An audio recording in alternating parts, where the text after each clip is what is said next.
아멘. 오늘은 끝내지 않으시는 하나님이라는 제목으로 하나님 말씀 함께 나누도록 하겠습니다. 1958년도인데요. 미국의 어느 경매장에서 초라한 그림 하나가 이제 경매품으로 나왔어요. 아무도 눈여겨보지 않은 작품이었고, 그리고 상태도 심하게 훼손되었습니다. 그리고 이 그림에 한 가지 좀 독특한 점이 있다면, 이 그림의 이 당시 밑에 제목이 레오나르도 다빈치의 제자 작품이라고 쓰여 있었거든요.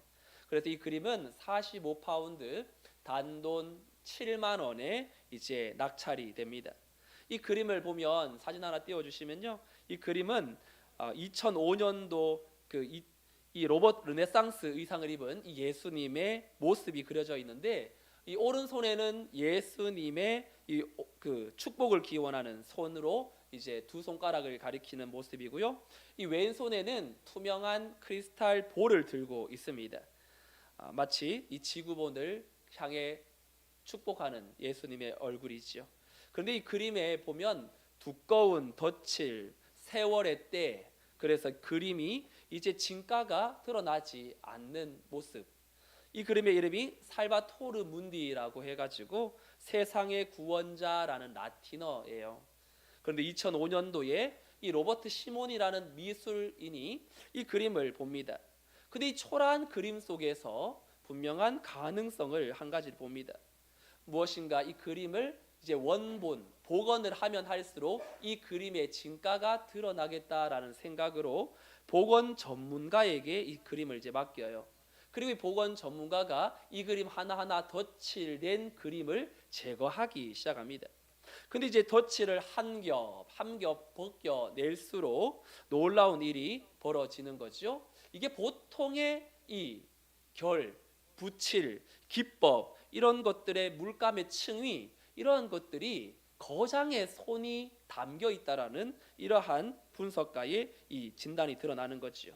마지막 덧칠을 벗겨냈을 때에 이 작품은 레오나르도 다빈치의 작품이다라는 이 사실을 전문가들을 통해서 듣게 됩니다. 그래서 이 그림을 2017년도 11월에 뉴욕의 한 경매에서, 그전에는 7만 원이었는데 그 경매에서는 약 4억 5천억 달러, 5천만 달러, 약 우리나라 돈으로 5천억 원에 해당됩니다. 전문가에 의해서 진가를 받은 이 그림이요, 여러분 7만 원짜리에서 5천억 원이 돼요. 굉장히 놀랍죠? 그래서 세계에서 제일 비싼 작품이다라는 평을 받고 있습니다. 여러분 질문 드려볼게요. 7만 원짜리의 그 그림이 5천억 원의 가치를 가지는 이유는 무엇입니까? 그림이 갑자기 다른 그림으로 바뀌었기 때문입니까? 아니죠. 그 그림에는 분명 붓칠 하나하나가 레오나르도 다빈치라는 거장의 이 사인처럼 그 정체가 그림을 통해 드러났기 때문이죠. 덧칠 아래 감춰진 진짜 정체, 그 작가가 누구인지가 확인되면서 천정부지로 이 가격이 뛰었던 겁니다.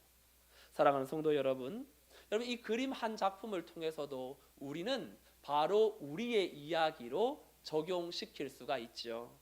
여러분, 우리는 때로 스스로를 내 그림은 얼마쯤 할까? 내 인생의 그림을 경매에 내놓는다면, 여러분 5천억 원에 팔리겠다고 자신 있게 손들 수 있는 분 계세요? 아무도 없으시네. 저만 들고 있네요. 여러분 다 드셔야죠. 5천억 원이 뭡니까? 가격으로 매길 수 없는 것이 하나님의 형상으로 지음받은 우리 인생 아닙니까? 믿습니까? 헐값에 팔려나가는 초라한 그림처럼 우리 자신을 그렇게 바라보고 있을 때, 죄와 실패의 덧칠이 우리를 뒤덮고 세상도 우리를 별 볼 일 없다라고 낙인을 찍으며 우리 자신도 나는 이미 끝났어 라고 포기할 때, 성경은 그 절망의 선언을 멈추게 만들죠. 살바토르 문디의 이 가치가 바로 그 캠퍼스 깊은 숨겨진 거장의 독보적인 손길과 붓터치에 있었던 것처럼 우리의 가치 또한 우리 능력이나 또 우리의 됨됨이나 또 우리가 뭔가 능력에 도덕적 완전함에 있지 않아요. 우리의 가치는 오직 하나, 창조주께서 우리를 빚으실 때에 영혼의 결마다 새겨 넣으신 하나님의 형상에 있죠. 그래서 창세기 1장 27절에 하나님은 우리를 지으실 때 이러한 사인을 남겨두셨습니다. 창세기 1장 27절 함께요. 시작. 하나님이 자기 형상 곧 하나님의 형상대로 사람을 창조하시되. 여러분, 하나님의 형상대로 사람을 창조하셨다. 이 말이 우리에게 그렇게 와닿지 않죠. 하나님의 형상대로 지음받은 게 과연 어떤 것인가? 여러분, 하나님의 형상대로 지음받았기 때문에 우리가 사랑하고 관계를 맺는 능력이 있는 거예요. 삼위일체 하나님이 서로 사랑하셨듯이. 그리고 우리에게 창조성, 문화 형성 능력이 있죠. 아름다운 찬양을 만들고 교사가 아이들을 세워가고 기술자가 편리한 도구를 만들어 이러한 최첨단 시대를 향해 나가는 건 하나님의 형상대로 지음받은 인간에 주신 하나님의 복이죠. 그리고 다스리고 돌보는 책임, 우리의 마음에 양심을 넣어주셔서 이건 아니야, 이건 하나님의 자녀로서 해야 될 행동이 아니야. 그리고 진리와 영원을 사모하는 마음도 주셨죠. 우리에게 왜 사는가? 죽음 이후에는 우리가 어떻게 될 것인가? 진리는 과연 무엇인가? 내 인생을 이끌고 가는 진짜 의미는 무엇인가? 이거를 갈구하고 추구하는 건 하나님의 형상으로 지음받은 인생이라면 누구나 고민하게 되어 있는 것이죠. 그리고 의와 거룩을 향한 갈망, 이런 모든 것들이 하나님의 형상대로 지음받았다라는 증거가 되는 것입니다. 사랑하는 성도 여러분, 여러분들의 인생 속에 참으로 하나님이 나를 하나님의 형상대로 지으셨다라는 이 사실 하나가 우리의 인생에 어떠한 자리에 있든지 우리는 그 자리가 나를 평가하도록 내버려 두지 않고 다시금 내 삶을 하나님의 걸작으로 만드시는 하나님께 내어놓을 수 있지요. 바라기는 오늘 인생의 주인이 내가 아니라 여전히 나를 포기하지 않으시는 하늘의 복원가 하나님이심을 다시금 바라보면서 그분의 손에 우리의 삶이 내어져 맡겨지기를 주님의 이름으로 축원드립니다. 오늘 사도 바울은 우리를 향하여서 하나님은 복된 복원 작업을 시작하셨다라고 선언하고 있어요. 여러분, 복원 작업을 하시는 이유, 우리를 가만히 내버려 두지 않고 죄와 또한 모든 허물로 인하여서 겹겹이 덧칠을 한 여러 가지 우리의 인생의 자리에서 실패한 덧칠을 걷어내는 그러한 이유가 있지 않겠습니까? 바로 오늘 4절에서 그 이유를 두 단어로 선언하는데요. 우리 4절 말씀 같이 읽어볼까요? 4절 시작. 긍휼이 풍성하신 하나님이 우리를 사랑하신 그 큰 사랑을 인하여. 두 가지 단어가 뭡니까? 긍휼과 사랑. 긍휼과 사랑. 여러분, 긍휼은 뭐고 사랑은 뭡니까? 다 똑같은 거 아닌가 생각할 수 있지만 여러분, 긍휼은요, 여러분 지나가다가 너무 처지가 딱한 사람을 보면 어떤 마음이 드세요? 꼴 좋다 이런 마음 드세요? 아, 어떻게 한번 도와줄 수 있을까? 불쌍히 여기는 마음이죠. 바로 긍휼이 그거예요. 비참한 죄인의 처지를 하나님이 바라보시고 불쌍히 여기는 거 마음이에요. 그러면 사랑은 뭡니까? 그 큰 사랑을 인하여. 이건요, 적극적인 행동이에요. 우리 아들 보내야겠다. 독생자 예수님을, 내가 예수를 보내야겠다. 바로 그 긍휼의 마음이 행동으로 나타나는 것이 사랑이거든요.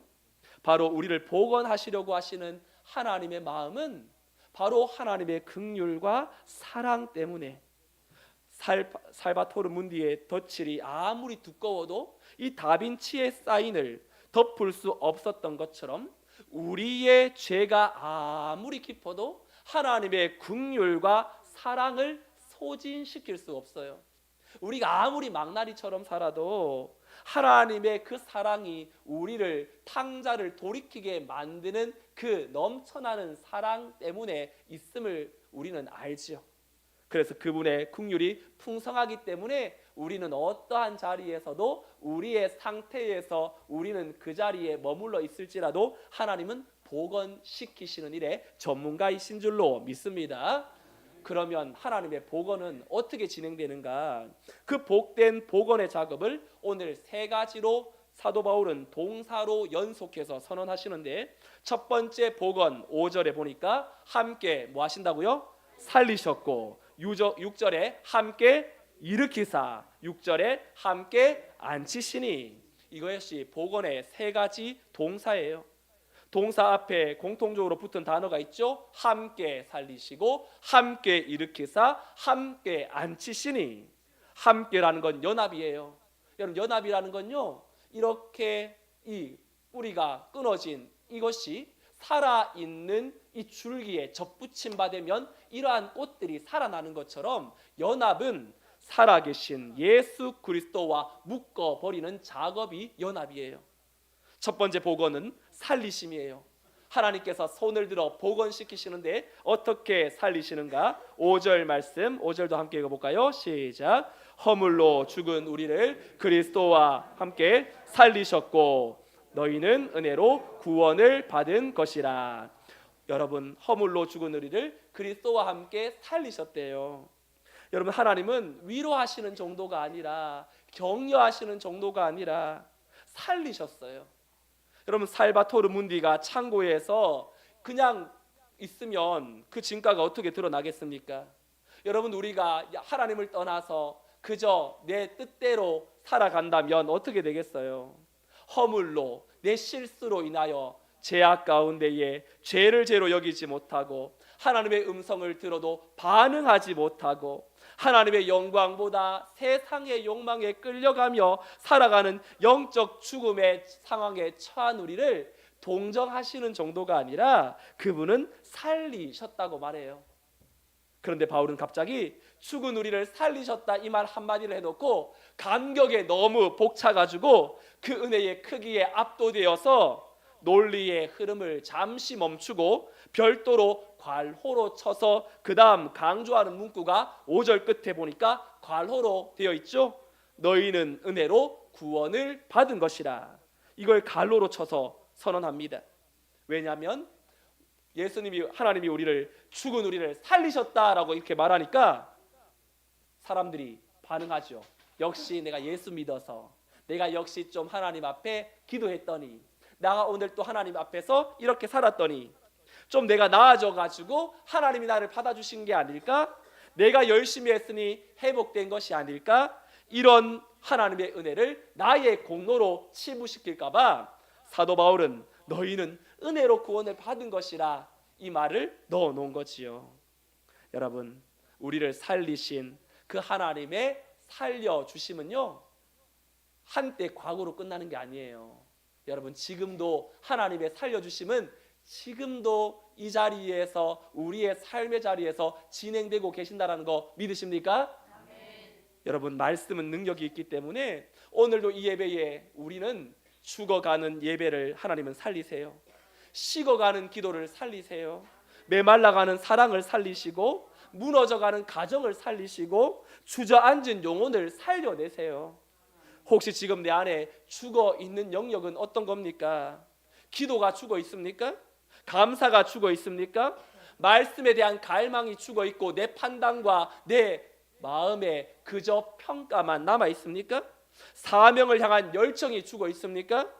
끝내지 않으시는 하나님이 오늘도 우리의 죽은 상태를 살려내시는 하나님이신 줄로 믿습니다. 그런가 하면 복원가이신 하나님은 우리를 살려내셨다면, 숨쉬게 하셨다면 그 상태로 머물지 않으시고 두 번째 복원의 상태로 나아가시는데요, 일으키심, 함께 일으키심. 6절에 보니까 또 함께 일으키사라고 되어 있죠.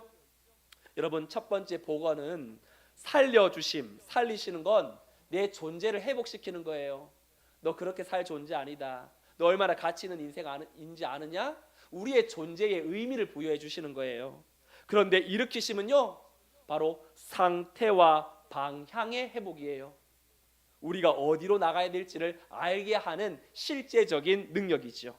여러분, 살아났다고 해서 사람이 갑자기 자동으로 일어날 수 있습니까? 생명은 붙어 있지만 누워 있을 수 있어요.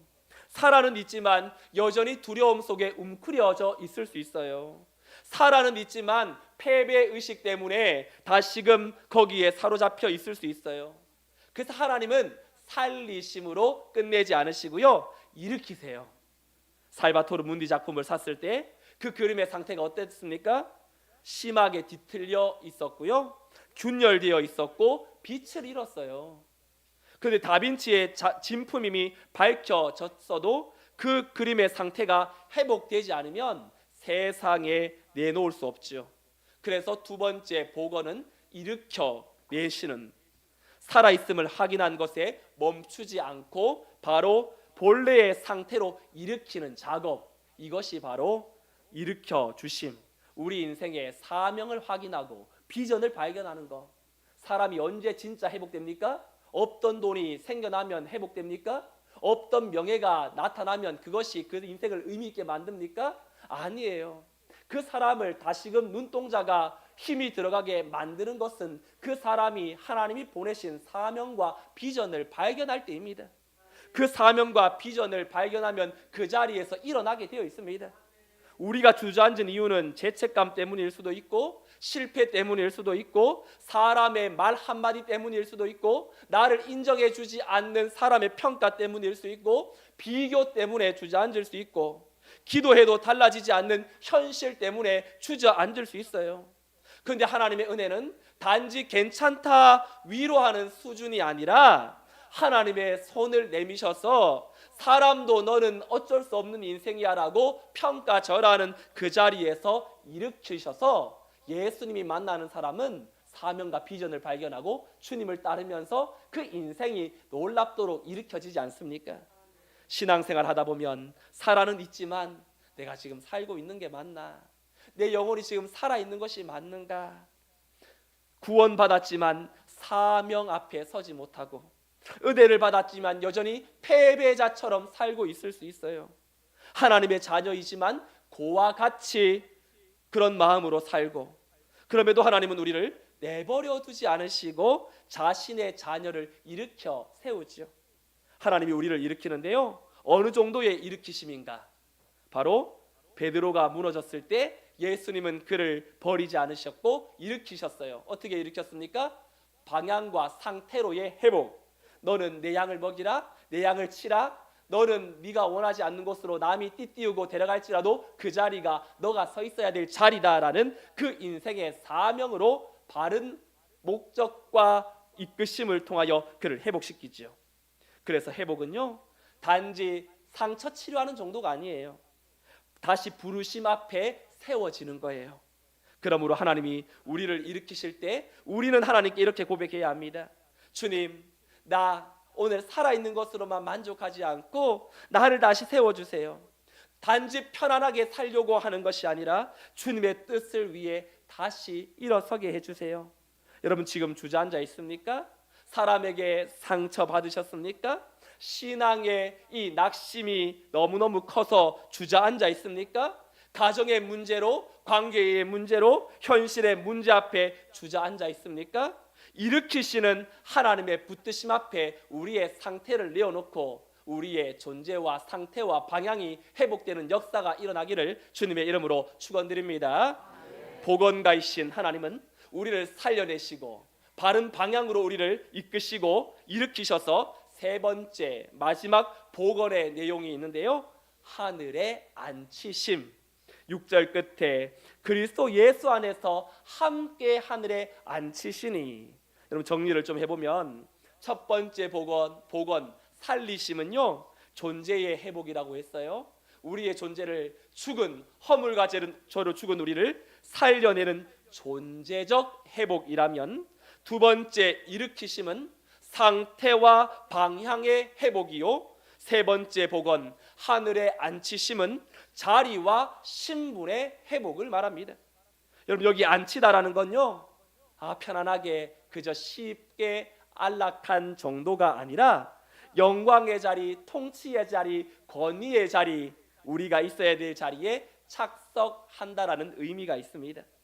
여러분 살바토르 문디라는 그림이 경매장에서 5천억 원이나 되는 그 돈에 낙찰되는 순간 그 그림의 신분이 공식적으로 선언되었죠. 이것은 다빈치의 작품이다. 이것은 인류 역사상 가장 값진 그림이다. 더 이상 7만 원짜리 낙인 찍힌 그 그림이 아니다라고 선언해 주는 거 아닙니까? 마찬가지로 하나님이 우리에게 이 사람은 내 자녀다. 이 사람은 바로 그리스도와 함께 하늘에 앉혀진 자이다. 근데 바울은 단순히 하늘에 앉혀졌다라고 말하지 않고 그리스도 예수 안에서 하늘에 앉히셨다라고 말합니다. 여러분, 예수님이 어디에 앉아 있습니까? 하나님 보좌 우편에 앉아 있죠. 그 자리는 아담이 에덴에서 죄로 말미암아 잃어버렸던 하나님과의 친밀함의 자리요, 그리고 하나님의 형상으로 창조된 인간이 원래 영광, 완전히 회복된 자리예요. 그래서 하나님과 제일 가까운 단계. 성도가 왜 두려워합니까? 하나님을 더 크게 보지 못하기 때문이죠. 성도가 왜 상황의 노예로 살아갑니까? 그 상황이 나를 압도하는 힘으로 다가오기 때문이죠. 저는 기도하면서 하나님 앞에 기도에 많은 문제를 가지고 기도하다가 어느 순간 기도로 그 문제를 가지고 기도하지 않고 문제보다 크신 하나님께 나아갈 때가 있습니다. 그러면 문제는 그대로이지만 문제를 넘어선 하나님으로 인하여서 내 마음이 이미 그 문제를 넘어서 있는 것을 종종 경험합니다. 그래서 제 안에 하나님 이것도 해결돼야 되고 저것도 해결돼야 되고 이 문제도 있고 저 문제도 있다고 하면 그 문제는 나를 계속해서 문제를 낳게 만들지만 문제의 모든 원초적 근본 해결 능력자이신 하나님께 나아갈 때 그 문제가 나에게 문제가 되었나? 야, 이렇게 편안할까? 그 문제를 넘어서는 진정한 하나님 보좌 우편에 하나님과 연합되어짐으로 말미암아 우리의 문제가 더 이상 문제가 아니라 하나님께서 행하실 일로 보게 되는 줄로 믿습니다. 보건가이신 하나님은 우리를 살려주시고 일으키시고 우리를 다시금 존재적 자리로 회복시키시는데 이런 복원하시는 하나님의 목적이 있지 않겠어요? 왜 이렇게 하실까? 그 목적을 오늘 본문 마지막 7절은 이렇게 선포하죠. 7절 말씀 함께요. 시작. 이는 그리스도 예수 안에서 자비하심으로써 그 은혜의 지극히 풍성함을 오는 여러 세대에 나타내려 하심이라. 아멘. 여러분, 그 은혜의 지극히 풍성함을 여러 세대에 나타낸다, 이 말을 단 한 줄로 정리하면 하나님의 영광이죠. 여러분, 우리에게 익숙한 표현, 하나님께 영광 돌리기 위해서 우리를 살리시고 우리를 일으키시고 우리를 앉히시는 거예요. 여러분, 하나님께 영광 돌린다라는 이 얘기가 어떤 사람에게는 이렇게 들리는 분도 있을 거예요.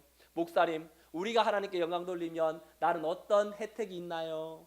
하나님께 영광 돌리면 하나님께만 좋은 거지 나에게는 무슨 유익이 있습니까?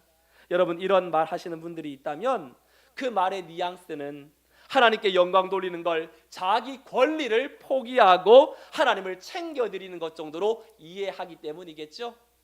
여러분, 농부의 영광은 농사가 잘 되는 거 아닙니까? 시인의 영광은 훌륭한 시를 쓰는 것이고 조각가의 영광은 좋은 작품을 만드는 것이죠. 그렇다면 하나님께 영광은 하나님의 형상대로 지음받은 인생이 그 목적대로 사는 것이 아니겠어요? 농부나 시인이나 조각가는 농사가 잘 될수록, 시가 훌륭할수록, 조각상이 잘 만들어질수록 영광을 받는다면 하나님의 영광은 그 목적대로 살려져 일으켜져 앉혀진 인생이 그 목적대로 그 영광을 드러낼 때에 우리 하나님은 영광을 받으시겠죠. 여러분, 이야기 하나로 오늘 말씀을 정리합니다.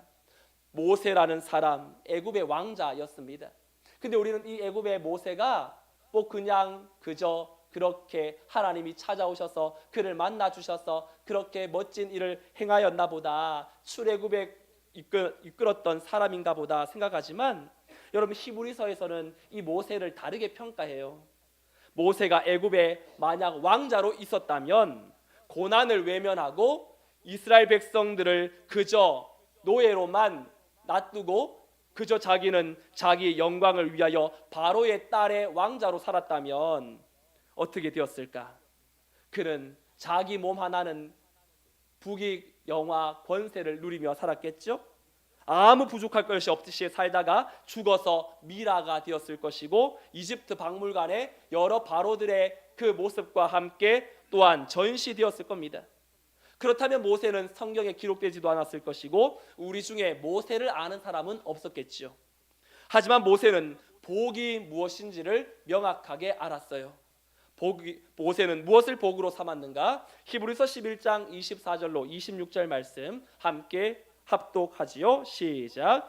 믿음으로 모세는 장성하여 아들이라 칭함 받기를 거절하고 도리어 하나님의 백성과 함께 고난받기를 잠시 죄악의 낙을 누리는 것보다 더 좋아하고 그리스도를 위하여 받는 수모를 애굽의 모든 보화보다 더 큰 재물로 여겼으니 이는 상주심을 바라봄이라. 아멘. 모세는 애굽의 이 왕궁에서 누릴 수 있는 부귀와 영화와 권세를 몰라서 버린 것이 아닙니다. 그것이 주는 즐거움이 있다는 것을 명확하게 알고 있었어요. 그러나 그는 그것이 잠시의 낙이라는 사실도 알았어요. 화려해 보이지만 영원하지 않는 것이다. 달콤해 보이지만 하나님과 상관없는 그 즐거움은 결국 사라진다라는 것을 이 모세가 알았던 거지요. 그래서 모세는 두 길 앞에서 분명히 선택합니다. 애굽에서 편안함과 쾌락과 보화의 길보다 하나님의 백성과 함께 광야에서 고난받는 그 길을 선택합니다. 세상 눈으로 보면 모세는 미친 사람이요, 또한 너무나 바보 같아 보이시오.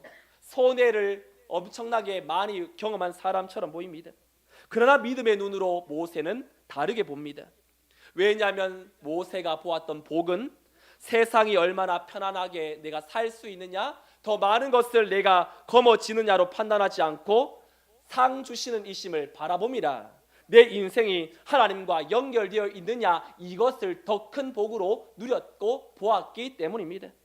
여러분, 성경은 우리에게 복을 단순히 편안함, 성공, 풍요로움, 내 기도의 제목 응답되는 정도로 보지 않습니다. 성경이 말하는 참된 복은 하나님의 영광과 연결되어 있는 삶이라고 말합니다. 왜냐하면 인간은 원래 하나님의 형상으로 지음받았고 하나님을 영화롭게 하면서 그분 안에서 기뻐하도록 창조되었기 때문입니다.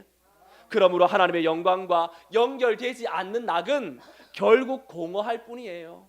그 순간에는 달콤할 수 있지만 영원을 남기지 못하고, 하나님의 영광과 연결된 고난은 때로는 고난일 수 있지만 손해같이 보이지만 눈물겨워 보이지만 결코 헛되지 않는다는 것입니다. 그 삶 속에 하나님의 뜻이 있고 하나님의 임재가 있고 하나님의 상주심을 바라보기 때문이죠. 사랑하는 성도 여러분, 우리의 인생의 복이 죄악의 낙을 오래 누리는 데 있지 않고 세상이 주는 보화를 쌓는 데에 있지 않음을 오늘 다시 한번 기억하고, 참된 복을 거머쥔 자로서 우리는 항상 물어보아야 합니다. 내가 지금 이 길이 편한 길인가? 나의 영광을 위한 길인가? 아니면 하나님께 영광이 되는 길인가?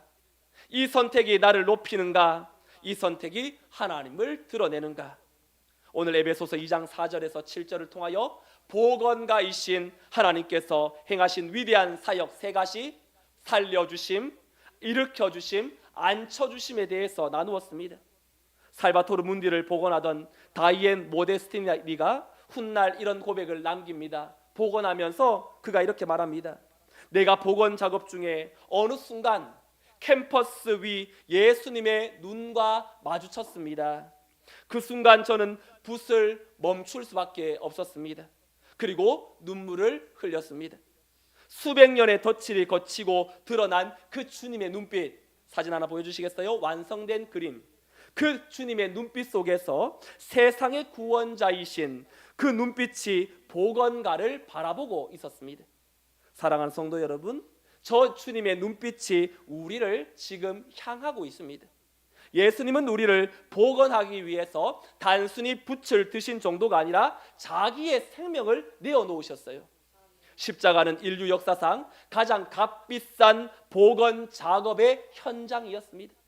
죄라는 덫을 걷어내는데 단순한 손길이 아니라 주님의 보혈이 필요했습니다. 그 복원의 값은 다름 아닌 하나님 아들의 생명이었죠. 왜 그토록 값비싼 대가를 치르셨습니까? 그 아래 새겨진 하나님의 사인이 그만한 가치가 있었기 때문이죠. 살바토르 문디의 작품은 그 5천억 원의 가치를 지닌 것처럼 하나님의 형상으로 빚어진 우리 한 사람 한 사람은 하나님 아들의 생명값으로 책정된 존재이기 때문에, 그리고 그 복원 작업은 지금도 끝나지 않았어요. 지금 이 순간에도 예수님은 우리의 인생의 캠퍼스 앞에 앉아 계십니다. 뒤틀린 것을 펴시고 균열된 것을 메우시고 빛바랜 것을 되살리시고 잘못된 덫을 걷어내시면서 붓을 내려놓지 않고 계십니다. 그리고 그윽한 눈빛으로 우리를 바라보고 계시죠. 오늘 이 자리를 떠나면서 이 한 가지를 마음에 깊이 새기고 떠나시기 바랍니다. 나는 버려진 그림이 아니다. 나는 하나님의 아들의 생명값을 지불하고 복원 죽인 하나님의 걸작이다. 그리고 그 복원가이신 예수님은 오늘도 나의 이야기를 끝내지 않으신다. 사랑하는 성도 여러분, 하나님이 끝내지 않으셨으니까 오늘도 내 상태와 환경과 내 마음이 내 자신에게 그러한 부정적인 말로 나를 끝내지 않도록 내 삶이 그분의 보혈의 능력 아래에 있음을 기억하고 오늘도 우리의 삶의 자리에서 나를 살려내셔서 일으키셔서 앉히시는 그분의 복원의 그 과정으로 우리를 이끄심을 기억하고 우리의 인생 그 한순간 한순간이 하나님의 복원 과정에 있음을 기억하며 날마다 하나님 앞에 붙들려 하나님의 존귀한 인생의 참된 가치를 내가 먼저 누리고 그것을 세상 가운데 흘려보내는 믿음의 권속들이 되시기를 주님의 이름으로 축원드립니다. 아멘. 다 같이 자리에서 일어나셔서 시선 함께 찬양하겠습니다. 하나님의 시선이 나를 향하고 있기에 오늘도 하나님과 함께 하나님의 역사를 이루어드리는 일에 쓰임받게 하여 주옵소서.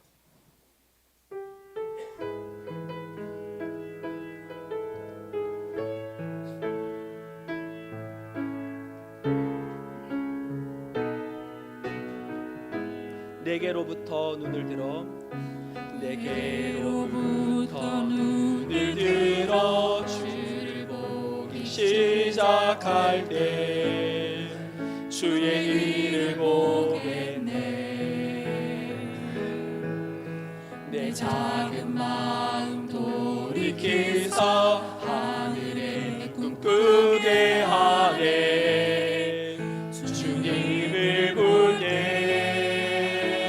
모든 시선을 주님께 드리고